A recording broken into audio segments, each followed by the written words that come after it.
Sumsel resmi ditunjuk sebagai tuan rumah Pekan Olahraga Pelajar Nasional atau Popnas tahun 2021. Berbagai persiapan mulai dilakukan dengan mencari pelajar untuk mengikuti kegiatan tersebut, dengan memantau langsung ke sekolah yang mengadakan kejuaraan ekstrakurikuler.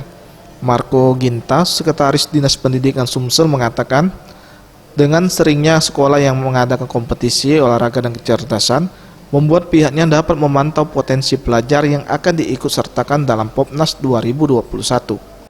Betul, jadi saya ulangi bahwa untuk Popnas tahun 2021, ya, kemarin kita sudah ada rapat dengan Kemenpora dan ada dari pihak dari KONI, dari Dinas Pendidikan sendiri untuk persiapan lomba Popnas tahun 2021. Sementara itu, Zulkarnain, Kepala SMA Negeri 21, yang mengadakan kegiatan Semandupa Science Sport Extracurricular Competition, menyatakan siap untuk mendukung penyelenggaraan Popnas 2021.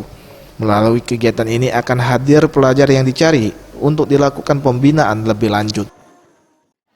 Kalau untuk penyuh atlet itu mungkin kita agak kesusahan karena kita sudah agak terlambat. Mungkin kita mulai dari kelas 10 nanti. Kita kerjasama dengan cabur-cabur yang ada di KONI karena kebetulan.